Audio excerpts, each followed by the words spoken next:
സഫർ മാസം നാം അറിഞ്ഞിരിക്കേണ്ട പ്രധാനപ്പെട്ട കാര്യങ്ങൾ എന്തൊക്കെയാണ്? നമുക്കറിയാവുന്നതുപോലെ ഹിജറ കലണ്ടറിൻ്റെ 2ാമത്തെ മാസമാണ് സഫർ.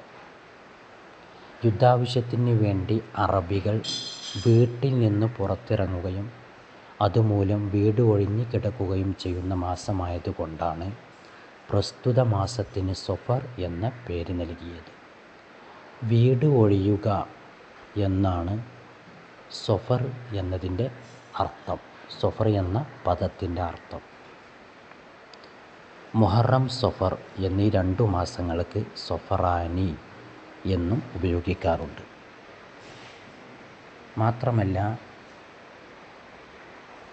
ജാഹിലിയ കാലഘട്ടത്തിൽ നബി സല്ലല്ലാഹു അലൈഹി വസല്ലമ തങ്ങൾക്ക് മുമ്പുള്ള കാലഘട്ടത്തിൽ, ജാഹിലിയ കാലഘട്ടത്തിൽ അന്നത്തെ അറബികൾ സഫർ മാസം ദുരന്തങ്ങളും അപകടങ്ങളും പെരുകുന്ന മാസമാണ് എന്ന തെറ്റായ ധാരണ അവർക്കുണ്ടായിരുന്നു.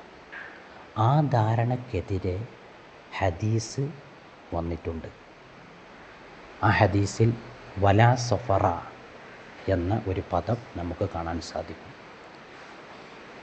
സഫർ മാസത്തെ മോശമായ രീതിയിൽ ചിത്രീകരിച്ച അറബികൾക്ക്, ജാഹിലിയ കാലഘട്ടത്തിലെ അറബികൾക്ക് മറുപടിയായിട്ടാണ് ഹദീസ് വന്നിട്ടുള്ളത്.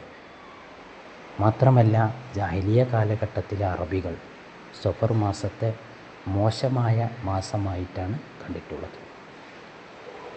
അവരുടെ ഒരു വിശ്വാസപ്രകാരം, ജാഹിലിയ കാലഘട്ടത്തിലെ അറബികളുടെ ഒരു വിശ്വാസപ്രകാരം ശരീരത്തിനകത്ത് വാരിയെല്ലുകളുടെ ഓരങ്ങളിലായി ഉദരത്തിലേക്ക് തലപൊക്കി നിൽക്കുന്ന ഒരു സർപ്പമുണ്ട്. ആ സർപ്പം അനങ്ങുമ്പോഴാണ് വിശപ്പുണ്ടാകുന്നത്. അതുകൊണ്ട് തന്നെ വിശന്നാൽ അത് ശല്യം ചെയ്യുമെന്നും ചിലപ്പോൾ അത് മനുഷ്യനെ കൊല്ലുമെന്നുമുള്ള ഒരു അന്ധവിശ്വാസം ജാഹിലിയ കാലഘട്ടത്തിനുണ്ടായിരുന്നു. അങ്ങനെ മനുഷ്യനെ കൊല്ലുന്ന സർപ്പത്തിൻ്റെ ശബ്ദമാണ് സഫർ എന്ന് അറബികൾ, പഴയ കാലഘട്ടത്തിലെ അറബികൾ, ജാഹിലിയ കാലഘട്ടത്തിലെ അറബികൾ അങ്ങനെ വിശ്വസിച്ചിരുന്നു. ഈ വിശ്വാസത്തിനുമെതിരെയാണ് മഹത്തായ ഹദീസ് വന്നിട്ടുള്ളത്.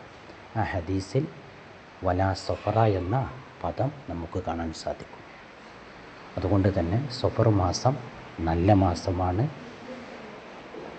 മോശമായ മാസമാണ് എന്ന തെറ്റിദ്ധാരണ ശരിയല്ല.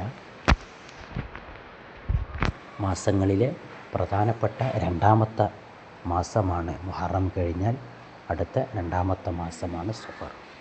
സഫർ മാസത്തിനും അതിൻ്റേതായ പ്രത്യേകതകളുണ്ട്.